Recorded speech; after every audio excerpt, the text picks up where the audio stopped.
Thanks very much. I think probably it's fairly obvious that this title was written before the strike on Thursday was announced, given the magnificent number of people who came out right across the country in the 8 different unions that were out. But I think probably the reason that we're having this meeting today is because, given the scale of the attacks that working class people across Britain are facing, there is a gap between that sense. Someone at work said to me, "I've never worked so hard for so little," and I think that does sum up what it's like at work at the moment for the vast majority of people. And there is a real sense of a fear of the future and it not getting better, and people having no sense it'll be all right when. There is no when. People just think it will never be all right again. That despite that pressure and the attacks that have been made, there is still a gap between that and the scale of the response that needs to be made. And I think for lots of people, the frustration that it's taken us so long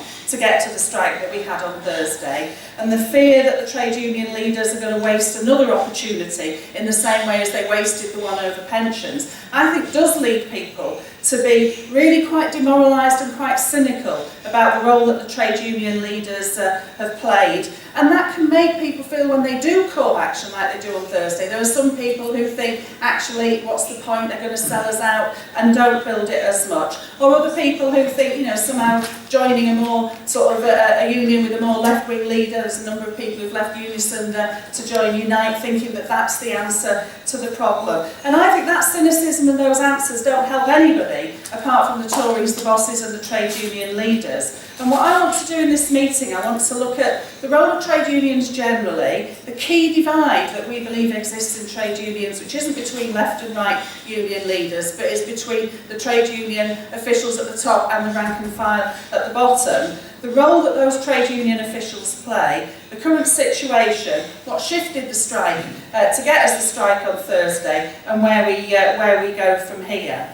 So to start, I suppose I want to start with just a very basic premise that we live in a class society. We live in a society where we have a ruling class that accumulate wealth, and they accumulate that on the back of the work that we do and the profits that they steal from us by taking a large amount of those profits. And because it is a class society where we work collectively, capitalism does have huge big workplaces that forces people together, that trade unions, where people come to resist together collectively, are something that naturally arises out of the way that capitalism is. And fighting together for better rights, be it through striking, through demos, through protests, through occupations, or through the whole myriad of different sort of methods that we have of fighting back, by far offer ordinary working class people the best way of resisting and beating the austerity attacks that are on us at the moment. And part of the process of that resistance, when you do fight back, you begin to get a sense, which people don't feel for the majority of the time,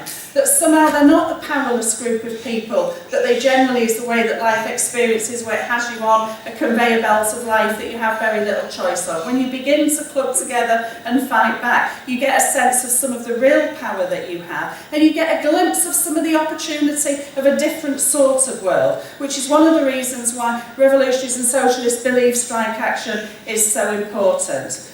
But trade unions, as well as being that expression and that organisation of resistance, actually can hold back resistance and accommodate to capitalism as well. And I want to talk about some of the contradictions that exist in trade unions and in the way that trade unions are organised. Because clearly the aim of trade unions isn't to get rid of capitalism. It isn't that any trade union says, what we want to do is we want to get rid of capitalism, we want a socialist society, and we're going to do this by organising strikes and whatever in order to do that. What they say is that we want to get a better deal for workers within the terms of capitalism. So we want to find ways of getting a bigger share of the profits than we have at the moment. At the moment, the ruling class take the vast bulk or a small bit or whatever. We want to shift the bar so that they get a smaller amount and we get a bigger amount. And trade unions are not about ending capitalism, but they're always about negotiating the terms of our exploitation and where that line is. And I think because of that, you end up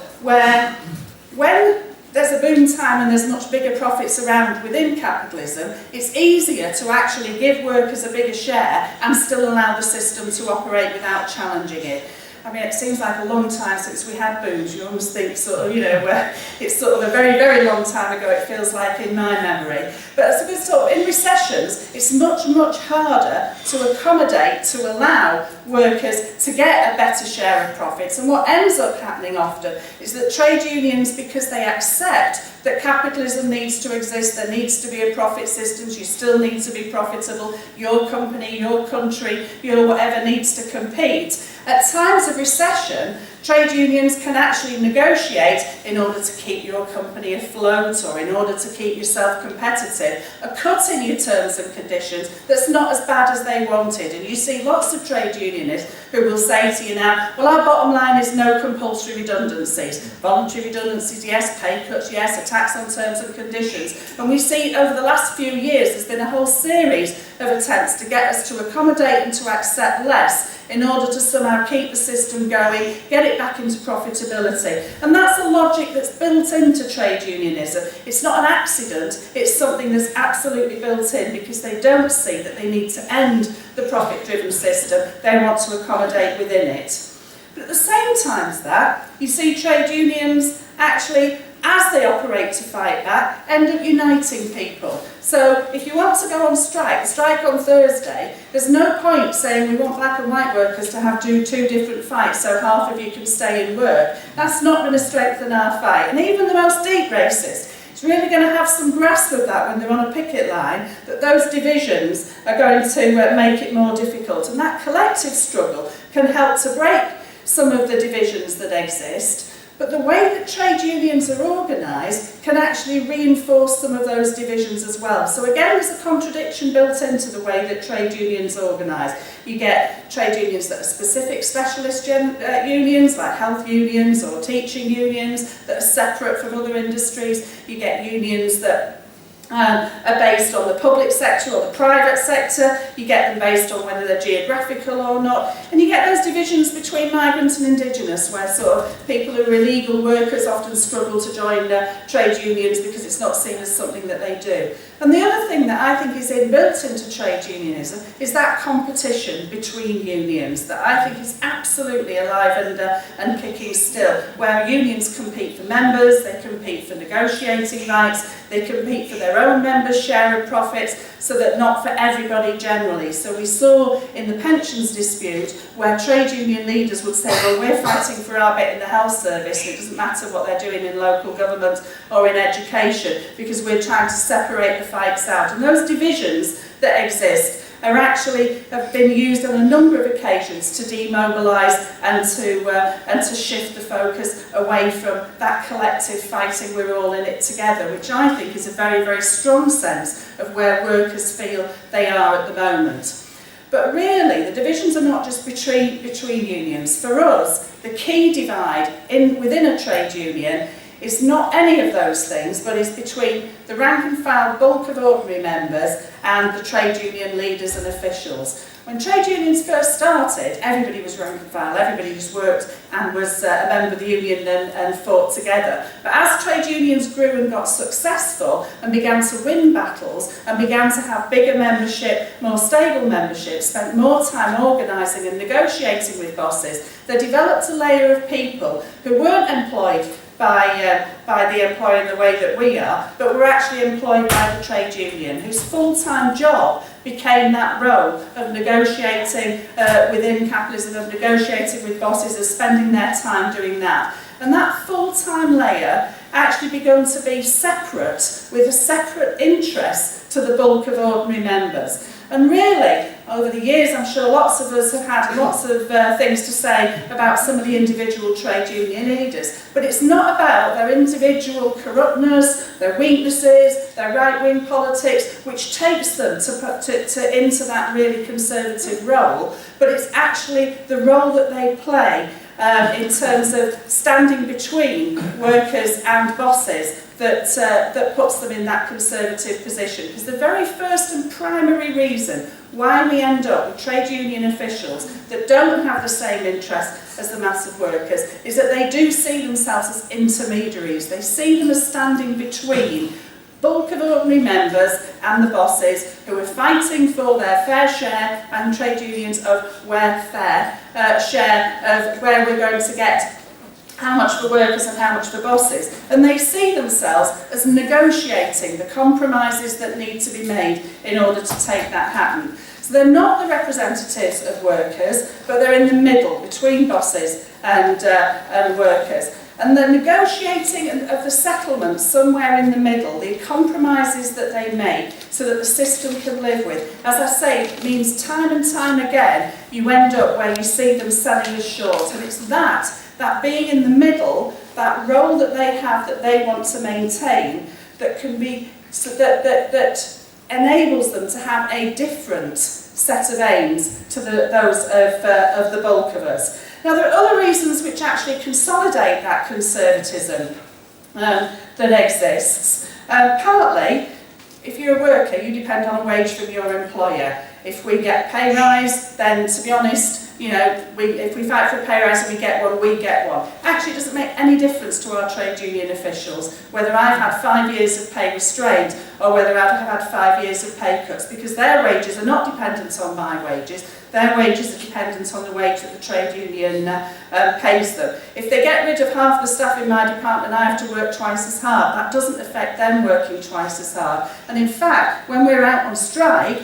when we're in sort of organising serious resistance, that increases the workload of a trade union official rather than decreases. And therefore, for them, that's when they work hardest. Although I have to say, as a union rep, that's often when I get up earliest for picket lines in the course of any year.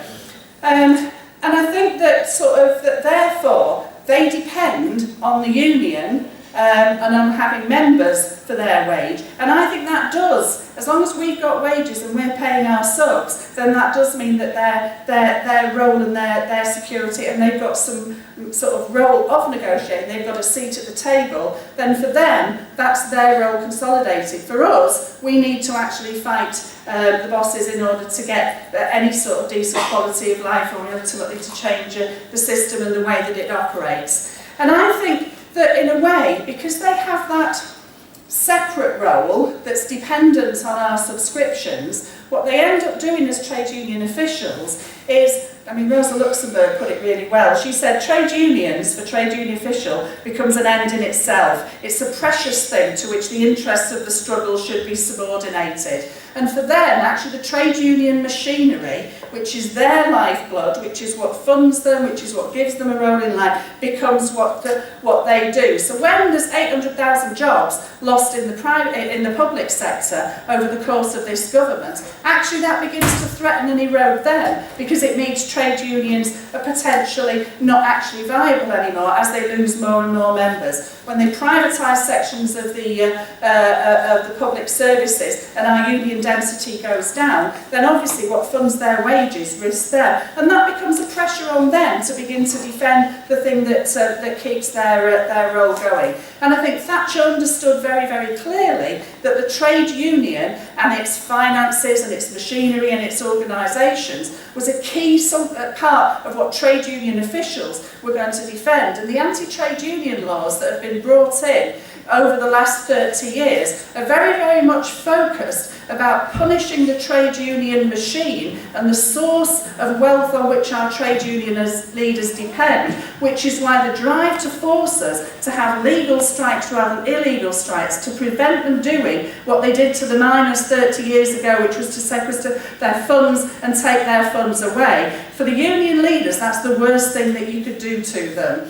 And I think those trade union laws have had a massive impact in restraining sort of the ability of workers, because the trade union leaders have fought harder to defend the machine that's kept them in place. And certainly the material benefits that trade union leaders and officials have is absolutely massive. I mean, there's a quote, and I think it's probably a year or so old, but you know, Dave Prentice, my union leader, earns over £130,000, and I suspect there's not a single union member that comes anywhere near the salary of our union leaders. Even the officials, you know, earn huge salaries compared to, and doing the same things that we will do on an ordinary worker's wages. And they have a different lifestyle. You know, for us, we work to the clock, we work to an increasing set of targets and demands of things that we have to do. They don't work to that same clock. They sit in meetings with managers in suits, drinking tea, negotiating what's going to happen. And I think that different lifestyle, that different mixture, not under the same pressure, is part of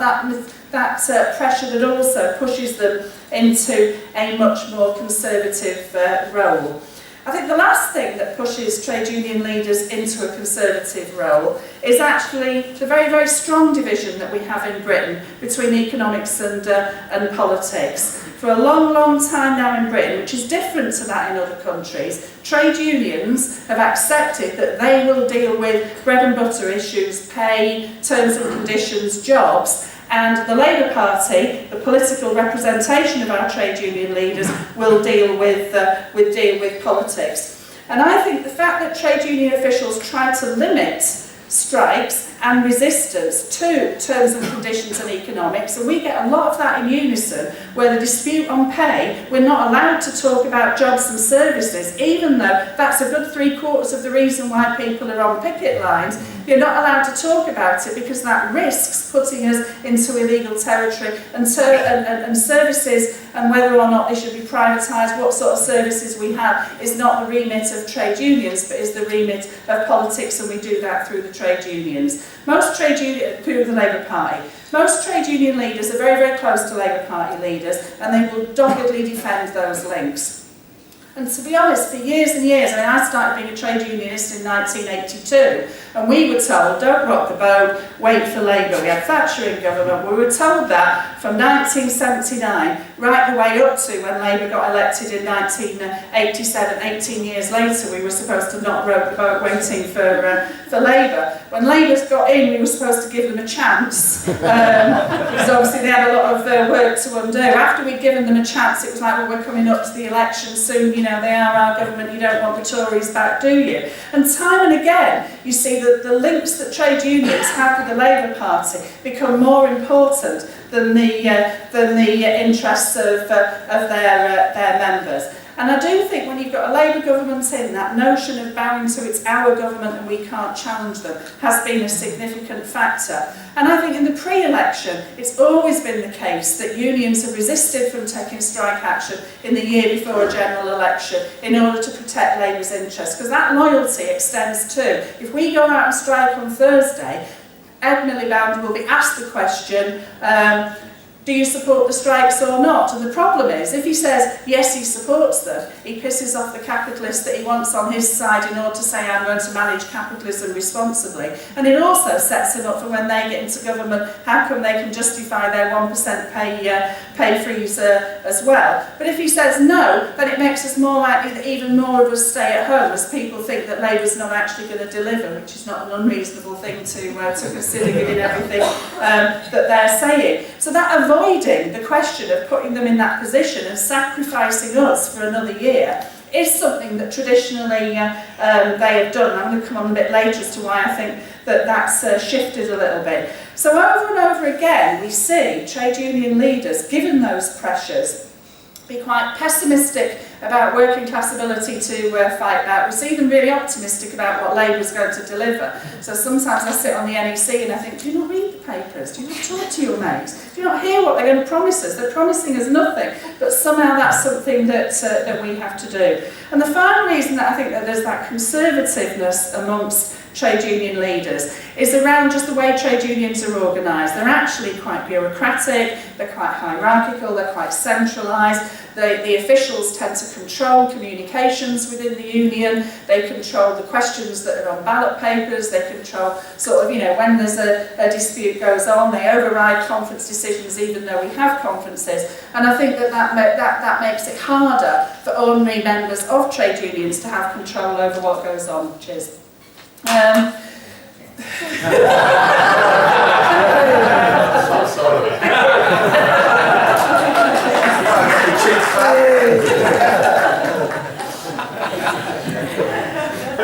I want to sort of go on to talk about sort of the fact that trade union officials, for all those reasons, sort of do hold back strikes, but they don't always hold back strikes. They do sometimes call strikes. And there's a number of reasons why they do that. Sometimes because of pressure from below. Sometimes there is such huge anger amongst workers that there is a sense in which if you feel so angry and so confident and you're just going to have a go anyway, and there were periods in the 60s where actually trade unions would be out on a show of hands at a mass meeting, go out, win what they wanted and come back in, and no trade union official really had very much to do with it. And in a sense their roles eroded by that process, and unless they come in and are part of trying to say yes we need to do so, we'll call those strikes, we'll support you, then it's very difficult for them when they want to make the compromises at the end of it to regain control. So sometimes pressure from below, and I think there does exist a pressure from below. I think union members are furious about what's happening to them at the moment, and I think there is that pressure of when are we going to do something. The biggest question I was asked all the way through the last 2 weeks is why are we not out with you? Why are we not out with you? What's going on? And I think there is that sense that it doesn't really matter what the strike's for or why, people want to do things at the moment, and there is significant pressure. But even without that pressure from below, sometimes trade union officials can feel that their role is threatened, and they will call strikes even when there isn't enormous pressure from below. So I think if the bosses are undermining them and threaten that really they're going to do what they want and they don't need to talk to us anymore because they feel the working class has been beaten, then in a way what trade union leaders do in order to maintain a mediating role, they do have to mobilise their members in order to recreate them as a threat so that there's a role that they can mediate between. And there was a 35-hour engineers strike in the 80s called by a very, very right-wing union leader, Bill Jordan, who out of the blue, because his Employees Federation of Engineers was saying, not interested, not talking to you, then they said, right, well, we're fighting for a 35-hour week. And actually, from the leaders led a whole series of disputes across the engineering industry, fighting for a 35-hour, which was in the main very, very successful. And it was a right-wing trade union leader-led strike in order to re-establish their place at the table. I think even the pension strike, the points, sort of one of the influences in influencing unions like mine to come was the contempt with which the Tory government was speaking to trade union leaders when they attempted to negotiate over pension. They weren't giving them any information, they weren't letting them negotiate, and in a sense they were saying, who are you? You've got no members, you're not doing anything. And I think part of supporting the pensions dispute was about trying to get their feet back under the table, saying actually when we want to, we can still call our members out. The other thing that I think influences is when sort of jobs and wages are threatened in the way they are at the moment, then recruitment goes down. And at the moment, all unions are facing problems around recruitment. Unison's steadily gone down, and we're having constantly to have recruitment campaigns in order to try and sort of recoup the people that we've lost through job losses, and demoralisation and privatisation, all of which affects density. And it's interesting on the National Executive of Unison, where we discuss recruitment time after time, and it steadily goes down, and there's a big peak of recruitment. You might be interested to see that was actually in 2011 around the November period, and previously, until very recently, we were asked to take those 2 months out of our thoughts because they distorted our thinking on recruiting, and we should just look at sort of where we were losing members and how, and ignore this great big peak because it wasn't relevant to us. I think even they've begun to understand that actually, when we fight, we recruit members in the main. There's a press release gone out from the North West where we recruited 2,500 people in Unison in a week prior to the strike, and they're saying that that's the biggest recruitment that we've ever had in that short period in the whole of Unison's existence in the 21 years, more than even in the pension strike. And I do think it reflects the fact that people want there to be sort of unions who do fight, and when they've got some semi-credible plan, then people do join and do want to be part of it. And I think that was one of the factors that led to them mobilising. I want to briefly just talk about the left and right trade union leaders, because I think it does make a difference whether you've got Mark Sawalka or you've got Dave Prentice, you know, or the late Bob Crow. I think those, when you elect a left-wing leadership, it reflects the fact that you want to resist, and I think it gives confidence to other people that you want to resist, and it means that they can call action when other right-wing trade union leaders don't. I don't think it's a surprise that, you know, I mean, there was some critical comments about how tube workers have got really good wages because of Bob Crow, and you think, well, isn't that a good thing? And yet it was seen as a criticism, and I think people understand that left-wing leaders make a difference, but to be honest, they are subject to those same pressures too. They're subject to the pressures from their mediating role and their salaries and their lifestyles. They still work within the system for a better rate of exploitation,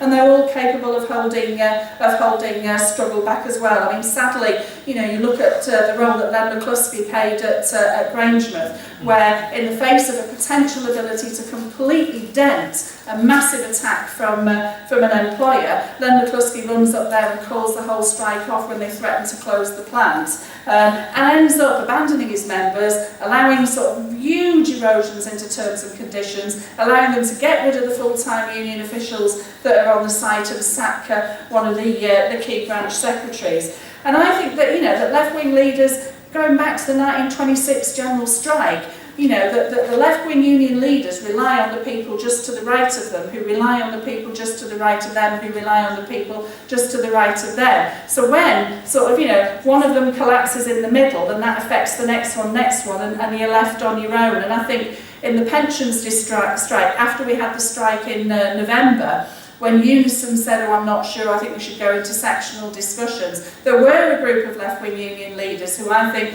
sort of people on the left have done really well to get to call the initial action. But when they felt that that wasn't entirely solid and they weren't holding people, gradually cracked one by one until none of them were prepared to stand out. Even some people who've been remarkable in terms like Mark Sawalka and the stick that he's taken over the years. So I think it's not about whether or not you're left-wing or right-wing. It's about sort of, you know, the role that you play. And I think at the moment there isn't a thin line of trade union leaders holding us back. I think there are a lot of very, very angry members, but I think those angry members are still dependent on having some backing from their union rather than go independently. And I think that's the gap and the frustration that we are attempting to deal with at the moment. I don't think it's structural. I don't think there's something that's changed about the working class that makes us weaker. I think it's to do with the role that the Labour Party and the trade union leaders have played over the last few years and the impact that's had. I don't think it's because we're defeated and demoralised.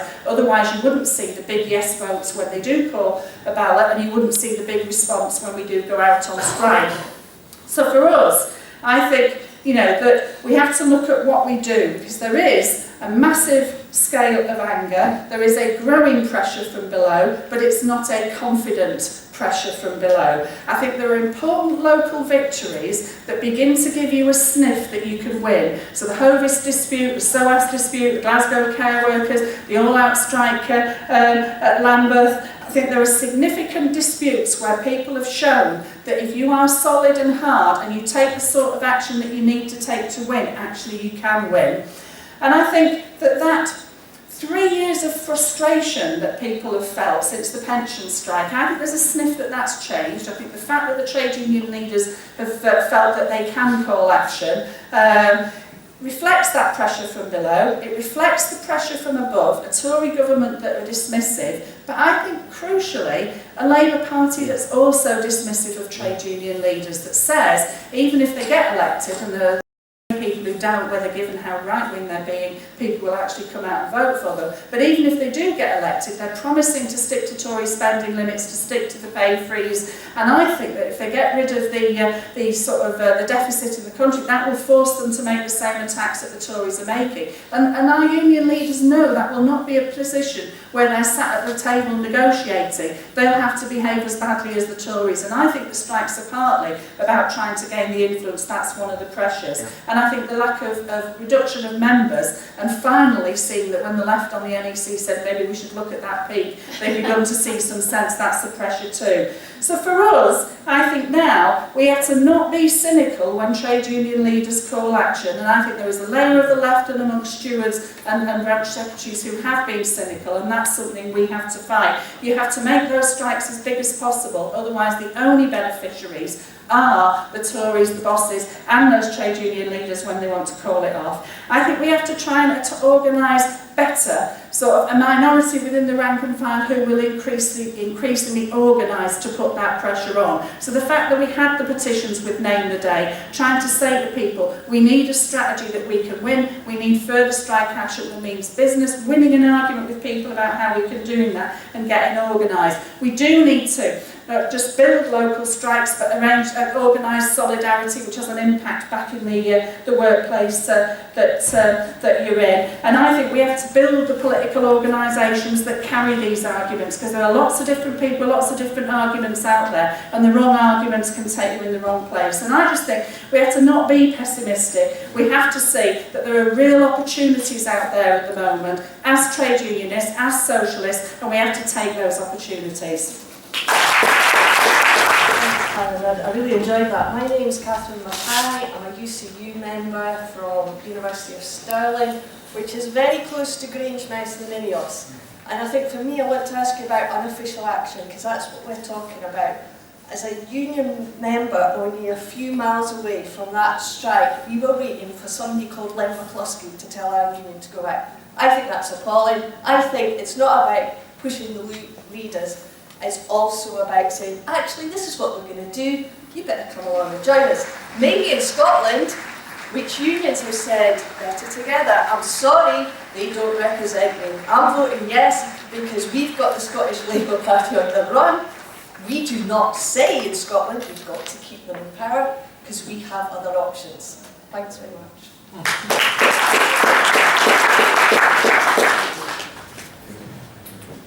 I also wanted to say something about unofficial action, or rather the lack of it, just as an example from my own workplace. We've recently had a sort of textbook Unison operation, I suppose, in response to the threat of compulsory redundancies.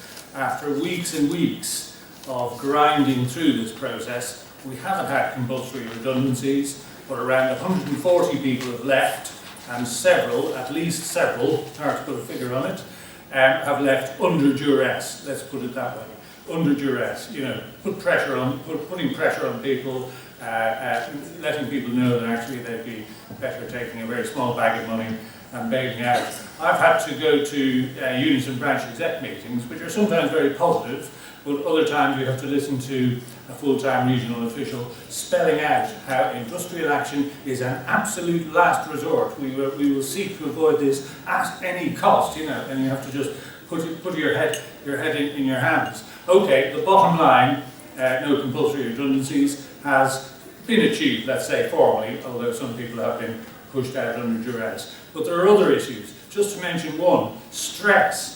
Stress, I mean, what about the people left behind? So, a colleague of mine has gone off sick indefinitely from stress, just plainly due to the workload. I mentioned this at one of our very well-attended branch meetings.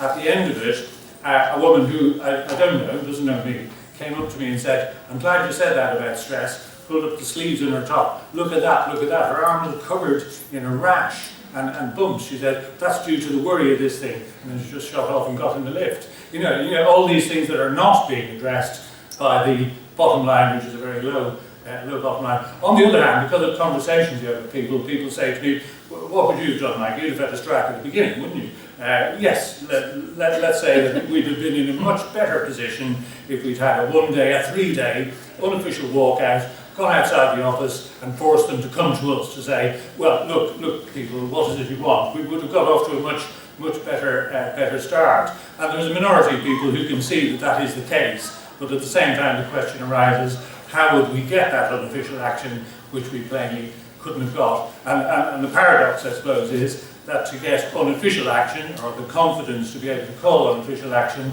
we need to work with the officials to get official action.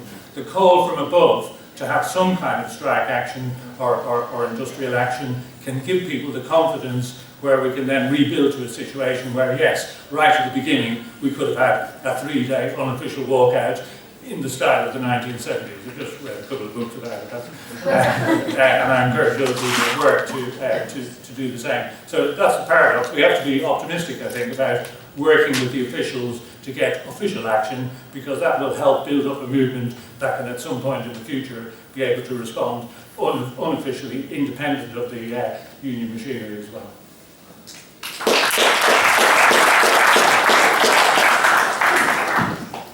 Morning, comrades. My name's Dean Ryan. I'm a solicitor and Unison shop steward, and I've got 1,000,001 points I want to say, but I'm not going to be able to cram them in, so I'm going to try and make 3 succinct points.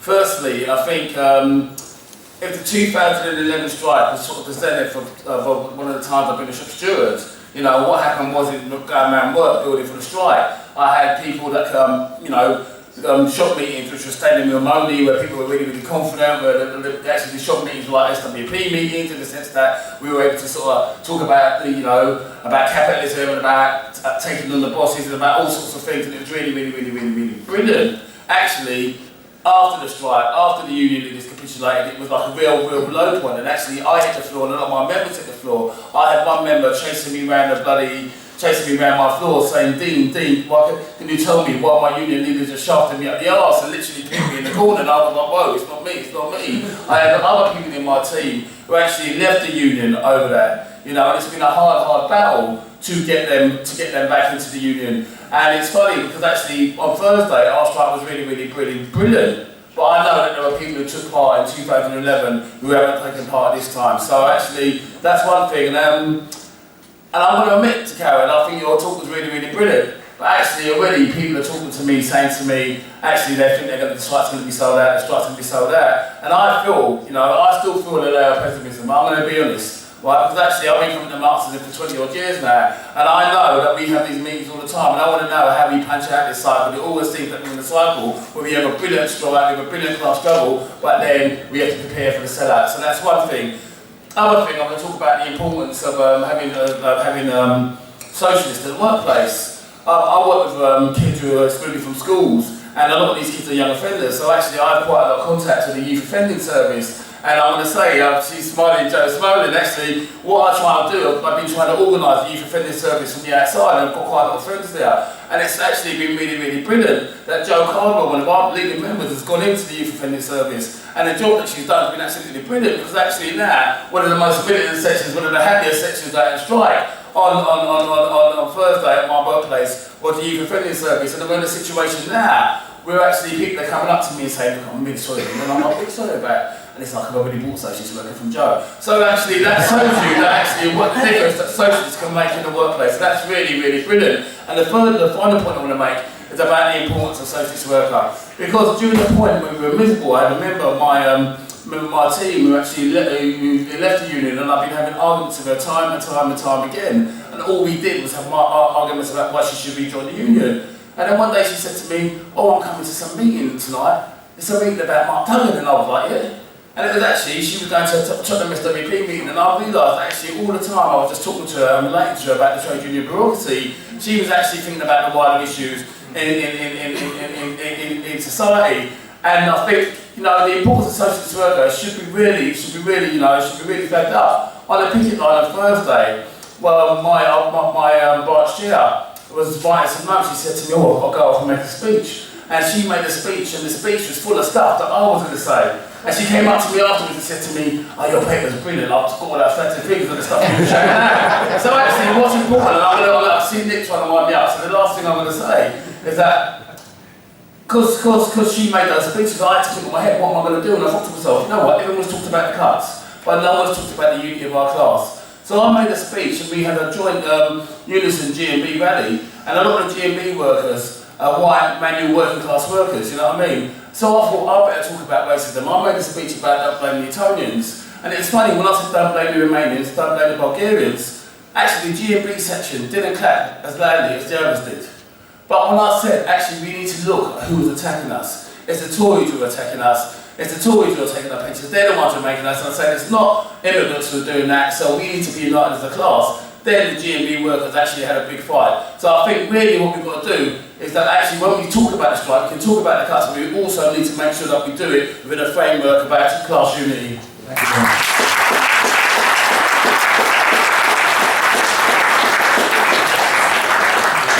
I'm Sam Stodwick, I'm an occupational therapist and I'm a steward at Whitcross Hospital. And I just want to tell you a couple of things about what happened there when union leaders don't support you.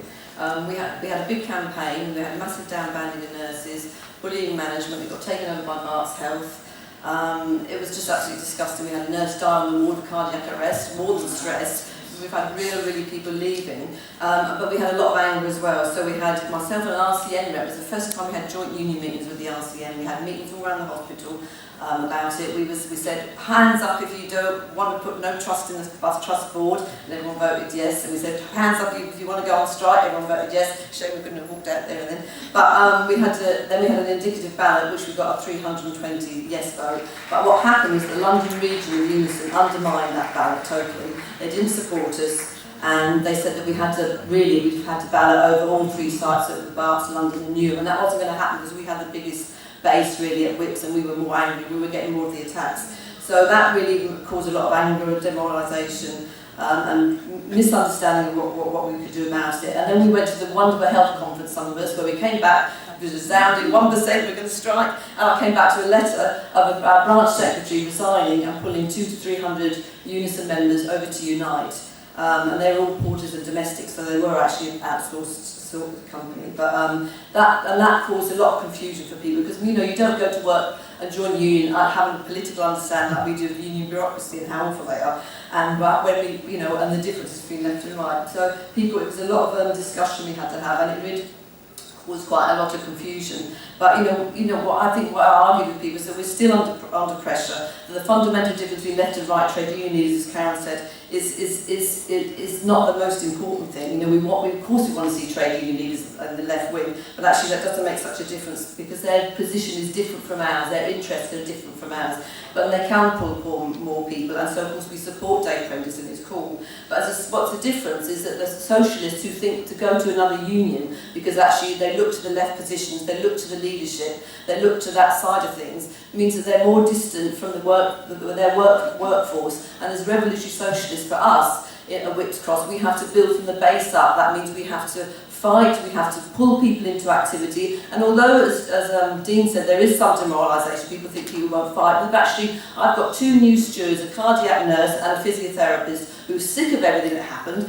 thought it was very disruptive and sectarian to just pull people out of the union, and they're now new stewards. So there's always a mood for more people to fight. And I think at the end of the day, we just have to say, if I could have got 500 nurses who marched up to the town hall and marched to the Berks Health, and then went down to Unison and Remington and the London region and said, no, we demand you support us, then we could have done it. But we weren't that strong, and it takes time. There's no quick cut measures, so leaving unions is not the answer, otherwise we might be leaving all over the place. And I think we have to stay and fight and say that it's not just a strike, we want more than strikes, don't want just the bakery, we want the bakery, not the bread.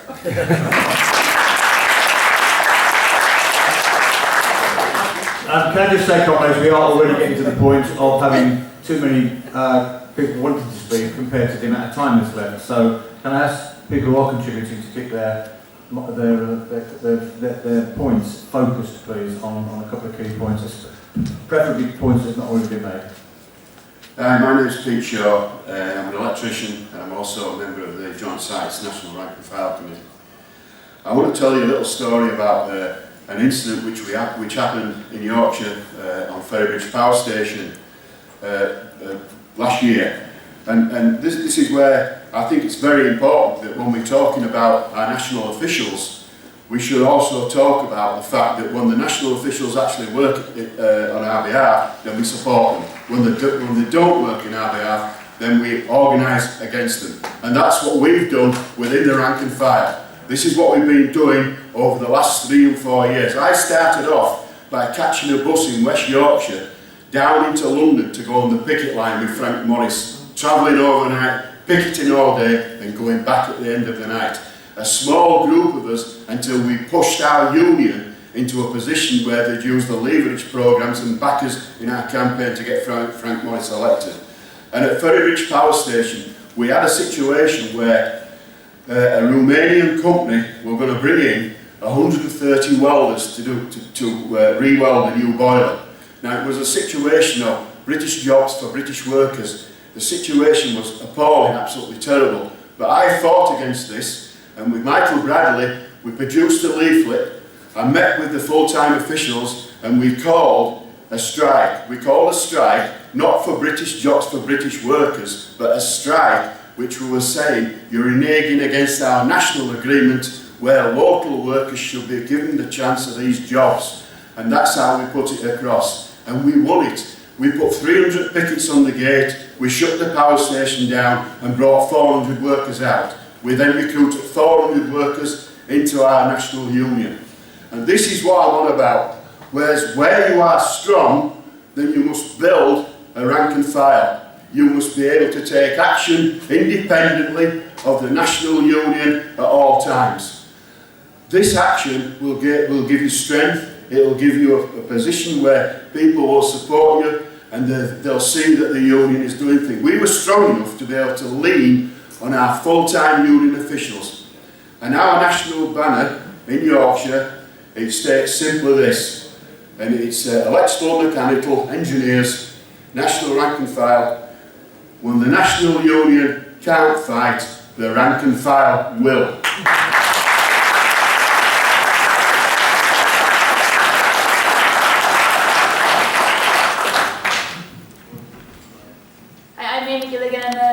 Member in higher education. I wanted to, I suppose, carry on from what Pete said in the contribution was about the importance of building independent rank and file organisations in workplaces, and I want to just briefly talk about the inspiring example of the Chicago teachers' strike in 2012, because I think it's a really fantastic example of where you see austerity-driven attacks being driven through in schools, anti-trade union laws being driven through, where teachers, their rank and file particularly, were able to organise, to have a confident rank and file that was able to take on politicians, take on management, take on their trade union laws, and take on the leaders of the trade unions where necessary.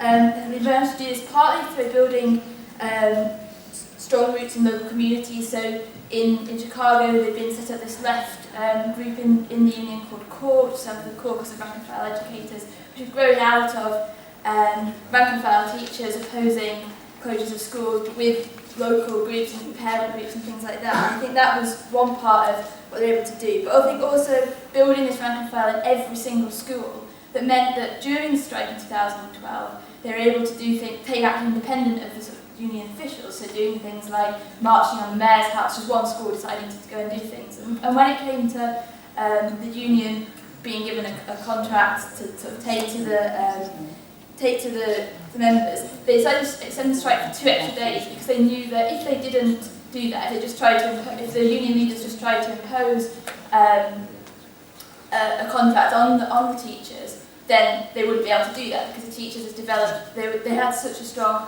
rank and file organisation. I suppose what this, I think, points to is the need for that kind of organisation. And I think if it can be done in America, where you've seen decades of business trade unionism with trade union leaders accommodating to the needs of, accommodating what business and what the Democratic and Republican politicians want, I think that shows that we can build a strong rank and file movement here. I think it highlights the need to build in every single workplace and try and build that kind of thing up. Thanks.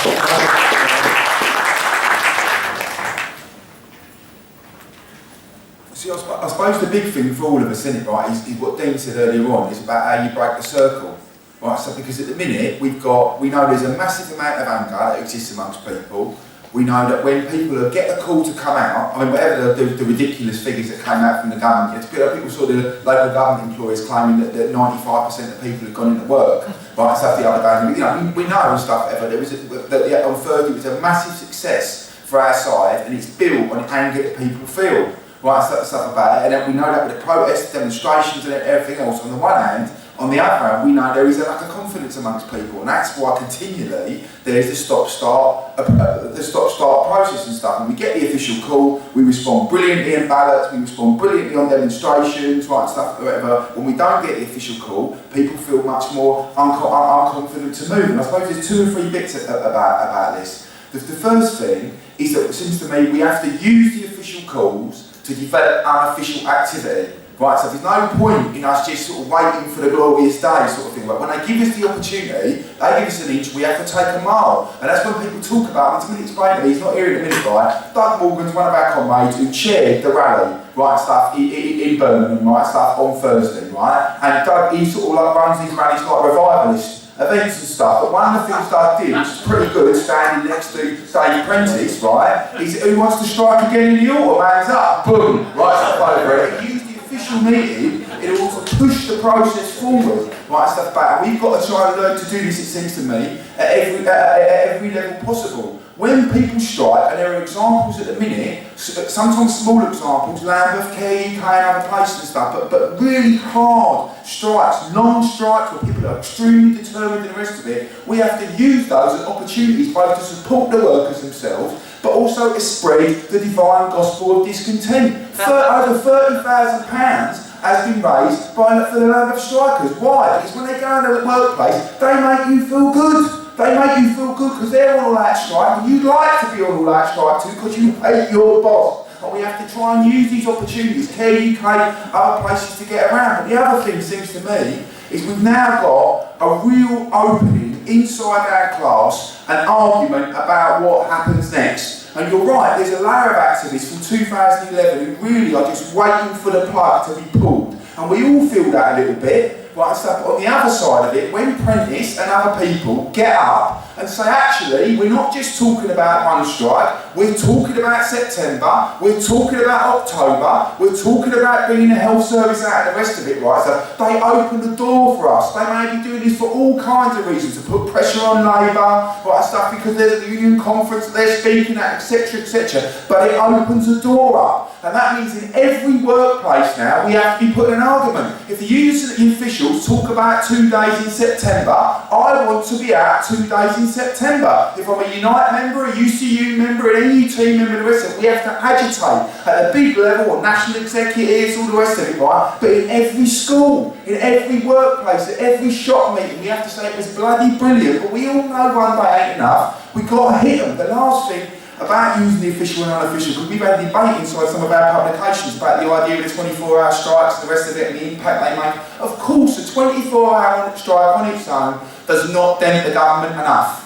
Of course it doesn't, it's not forceful enough to shift them on pay or shift them on the fundamentals and stuff. But at the minute, we had 1.5 million people involved in activity. Tens of thousands, right, stuff on the streets, right, opening the debate and the rest of it. So like I said, it goes back to it. On its own, it's not enough, but they open the door. We've got to shove the fucking door open. Right, so that's what the big strikes open the opportunity for us to do. And actually, I don't think it's about simply optimism and pessimism. We're right to be pessimistic about what the officials may produce, right, stuff over it. But whatever that phrase is, always getting muddled up, optimism, the intellect, pessimism, and the will, or getting it the wrong way around, right, stuff like. Good. Be pessimistic about what Dave Prentice would do, but take Dave Prentice at his word and try and get your shop meeting and your office to back the call to strike in September.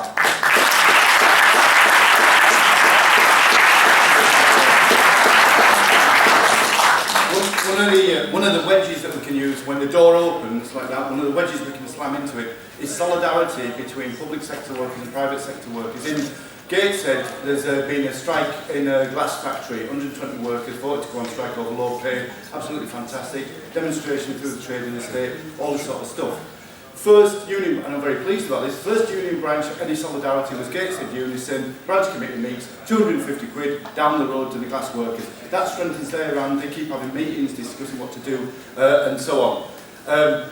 The strike, and then the next move would have been, of course, it's great when you get your branch committee to donate solidarity to other workers, but I think even better is when you organise the bucket collections outside the workplace, and then £1 and £2 going in the bucket is in some ways more important than the branch committee voting, because it opens up a discussion between all workers about solidarity, about unity, and so on. Fortunately, we won't have to organise that bucket collection against the council next week, because the strikers in the glass factory won. They won on the basis of this. One of the workers was victimised because he moved his car or some rubbish like that. The workers then met in the club and they said, well, we've had a 2-week strike, we're going to go for a 3rd-week strike, but also there's a good chance we're not going to go back until that worker is unvictimised, if you like.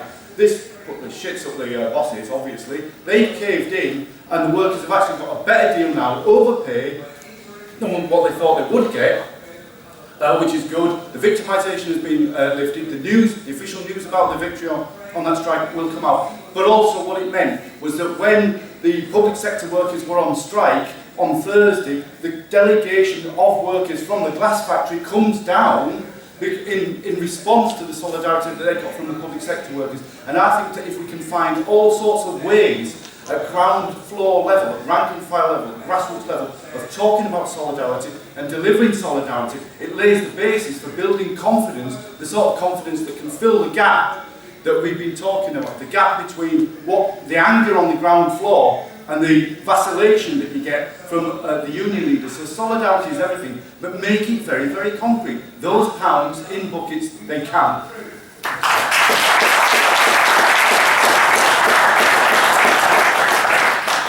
Hi, my name is Jim Ward, I'm the Branch Secretary of Doncaster Unison. I want to say just two very quick things about what Karen mentioned earlier on, which is the essential division between rank and file workers and trade union bureaucrats. There was a deliciously ironic moment at Unison Conference in 2013 when they did the financial report. You're an Iraqi, you'll know what I mean.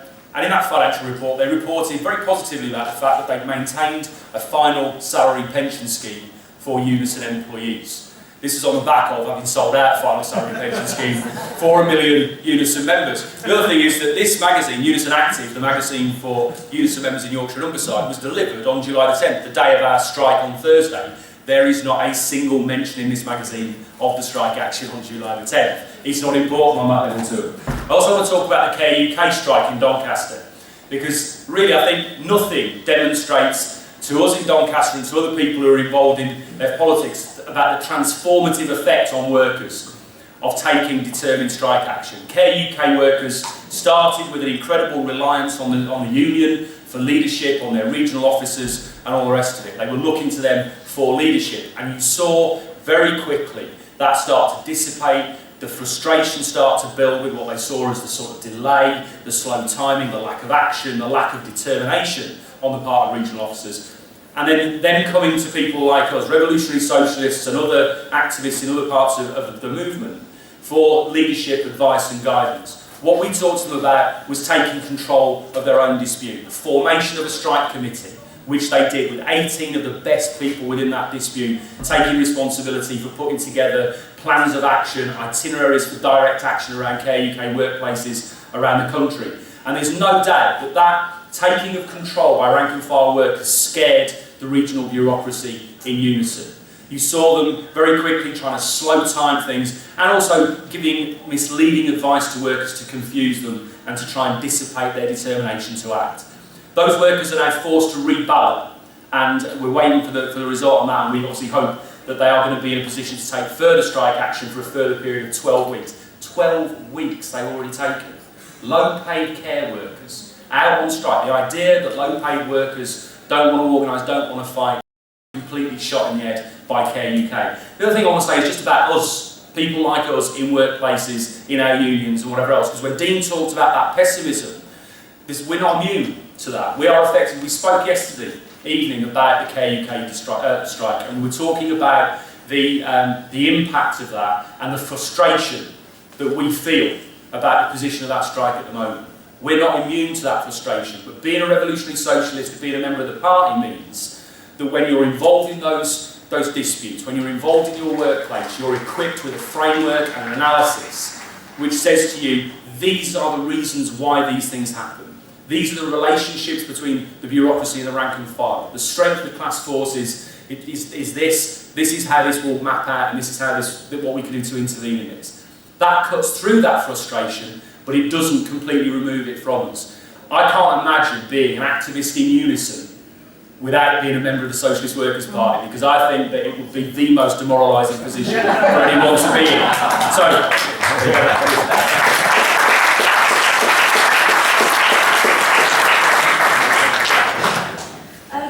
Well, I'm sort of down the opposite end at the moment, actually, because in my workplace we've got quite a significant membership, and one of the things that I've noticed is, as much as there are many collective issues amongst my members, they've got very similar grievances in the realms of workload, the way they're treated generally on a day-to-day basis. The problem we've got is actually getting them to stand up in the first place and tell the company that they're aggrieved. Now, I hear an awful lot about what are the unions doing, where are the unions on this, and I'm quite fortunate to say that actually in our hospital locally, we are very active and we do try and act on behalf of our members, but unfortunately our members have almost an inbuilt fear of even standing up to the employers to enable the unions to go in the first place. And I'm wondering how much of that is down to bullying tactics and how much of that is down to people being disillusioned through the past and the actions that the unions haven't taken. And I'm just wondering, what sort of advice anyone's got on how to empower those members again and get them up and active and go to the employers and enable the unions to walk in there and say what you're doing is wrong.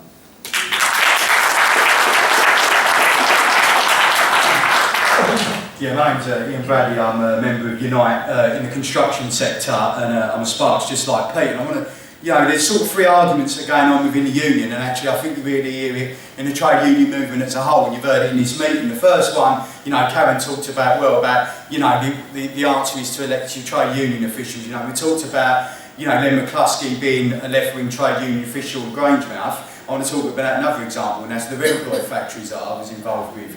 We had a local Remploy factory that it was closing down lots of them, but the one local to me, in Barking, just down the road from where the Olympic Games were being held.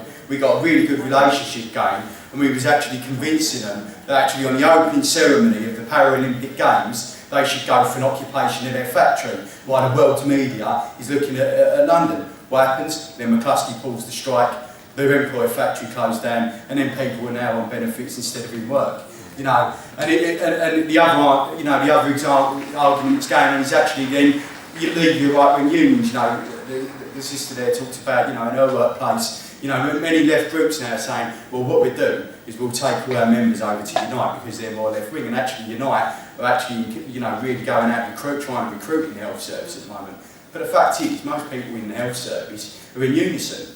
What happens is you take your more militant people away to Unite and you leave the rest stranded, leaderless if you like, and leaving them into the hands of Dave Prentice rather than the militant people that you want leading the strike. Now, the third analysis is obviously what we talk about, the importance of the bureaucracy and the rank and file union. I just want to talk very, very briefly about what's happening in my industry. We had the fight 2 years ago about de-skilling that Pete, talked about, and we built the structures out of it, but they're coming back again. They want to de-skill again. But the difference is this time, our national official, he's pushed into a position, he's done months of negotiating behind the scenes and accepted the new deal with this new entry rate that's going to do the work for 30% less, because let's face it, you don't need to be qualified to actually install electrical installations now. Anyone can do it. You can buy stuff down B&Q, right?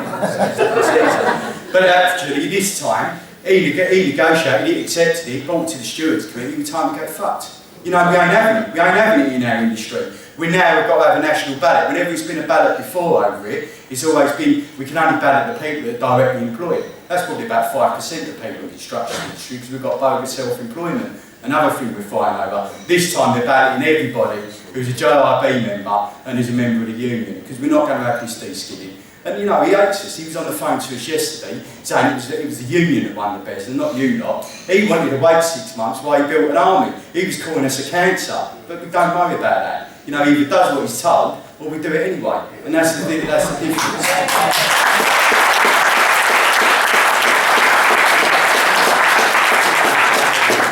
Comrades, I'm sorry, but this is going to have to be the last contribution from the floor. I apologise to those hands that have gone up and haven't had to take them, but we are getting very close to time.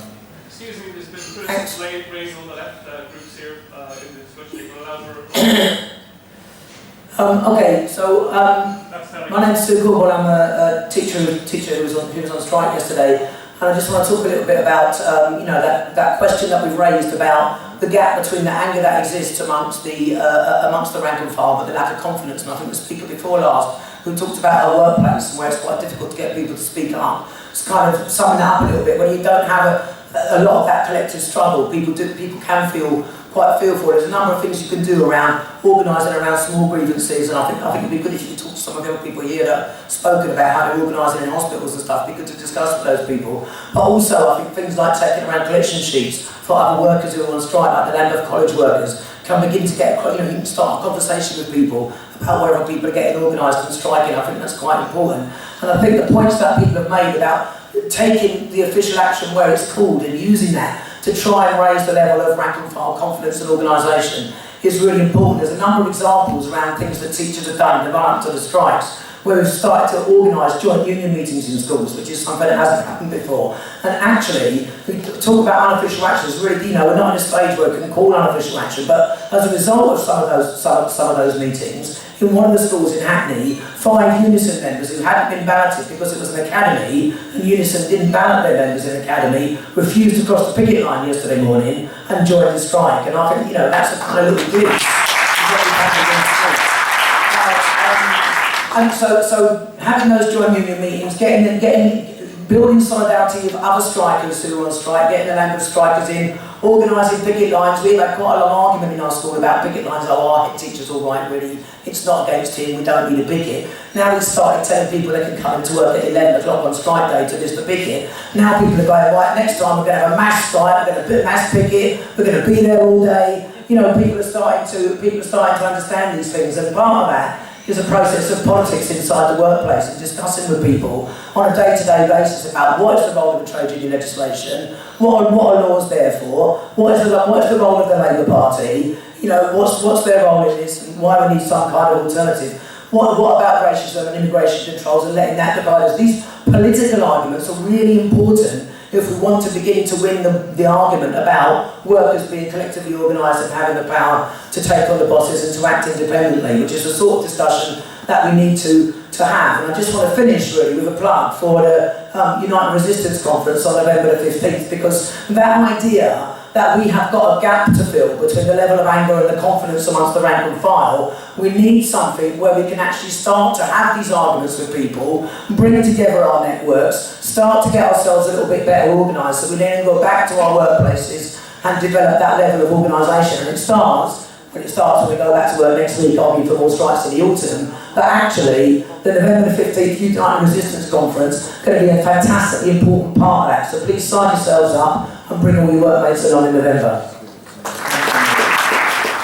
Right. I want to mainly focus on the point that Dean raised, because I don't think Dean's the only person in Britain or in the SWP who has some scepticism about what's going to happen in terms of the pay dispute, where it's going to go, and whether we're just going to repeat what we did around the pensions. And there is no doubt about how demoralising it was when we saw the potential of the pensions dispute to completely destroy the austerity agenda being squandered in the way that it was. And there is no doubt that the working class in Britain was up for that fight, and had the trade union leaders continued to call the united strike action that they'd originally committed themselves to, we would be in a very different place today to the ones that we are. And I think there are hundreds of thousands of trade unionists who know that and who understand it, and who have a mixture when the pay dispute is called for the 10th of July, feel like there's a potential for it, but also at the same time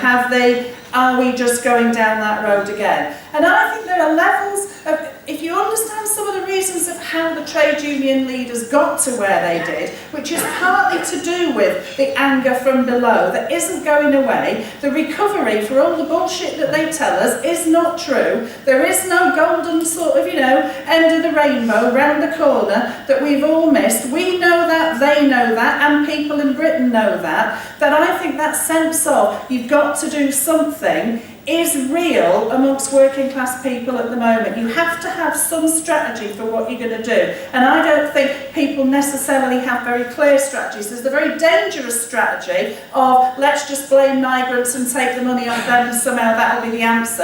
And there are people who are being won to that, given there isn't a significant fight. And that's why I think the task for us, it's not inevitable which way this goes. There is no writing on the wall that says it doesn't matter what we do, the trade union leaders have pressures on them which mean they're going to carry on fighting. That's not true. Nor is it that they're automatically going to sell us down the river and it's all. We can make a difference in what happens at the moment. They are in a difficult position. There are pressures on the trade union leaders, which I think the woman who spoke, who said, my members aren't confident. There are lots of people who are in that position. And I think our task is to use every single little minuscule sort of encouragement that the officials give us, which make people who are in that position of I'm nervous, I want to do something but I'm nervous, to think I can have a go. Lots of people came out on Thursday who would not have come out if it was a local dispute or a sectional dispute because they wouldn't have felt confident, but they did feel the union was behind them and therefore they could. We have to fight to make that more of a reality, and there are a number of ways that we do it. We do have to take the local disputes into our own workplaces. We have to show, if you live in the Northwest, Hovis is known, in the more workplaces who know, Hovis bought 0 hours contracts and won. There is a growth of serious local disputes, not 1 day, 2 day here and there, but long, we are out till we win. The Care UK have been out for weeks and are going to go back out when they're reballoted. There are significant disputes. Lambeth, out, indefinite strike, back over summer, but are committed to coming out. Now, who's to say which way they go? But there are victories, so as there is a sense in which if you give them to a collection, you then ask what happened to them, they won. That makes you think that you can win. We have to do all the things that up people's confidence. Just little things in terms of you have to take the anger to the union leaders and say to them there is pressure from below. Take a picture at work with a placard saying we want to be out again in September and send it to Dave Prentice. Anything that collectivises the anger and sends the message over. You know, I think that you have to be creative about what you do. You have to go on the union website, you have to find official campaigns, and you have to say, we'll do a bit of that. Even if it isn't sort of, you know, if they're making it, makes it easier for people in workplaces where people aren't confident. And I think we can make a difference at the moment. I think we have a crucial opportunity that we didn't have a year ago because there is that mood. I think Unison knows it couldn't just say one day and expect Unison activists to campaign and build the day of strike.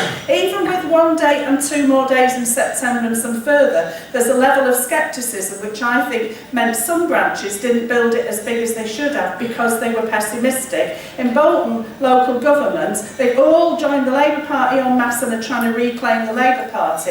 I think bottom line is because they do think that they're all going to sell out and therefore they're not confident in the rank and file. There is no shortcut to building amongst the rank and file. It doesn't matter, you can't join another union as an option to shortcut building it, and you can't just think we're going to wait for the trade union leaders forever. Whatever the calls come, we have to take advantage, but the key bit is to organise and mobilise wherever you can, using the opportunities that we have of the local disputes and the national disputes. And we have to win an argument with people about a credible strategy that does win. And ultimately that does mean creating an alternative leadership to the trade union leaders that we have at the moment. Not just by replacing them with the Mark Sawatkas and the Bob Crows, but about a real leadership on the ground. And we can build the fledglings of that with the opportunities that we have at the moment that change the level of confidence. And I think that's the task that we have at the moment. And the United Resistance Conference is part of that. The caucuses and the factions and all the other things and the solidarity and the using those opportunities. And that's what we've got to take coming out of here.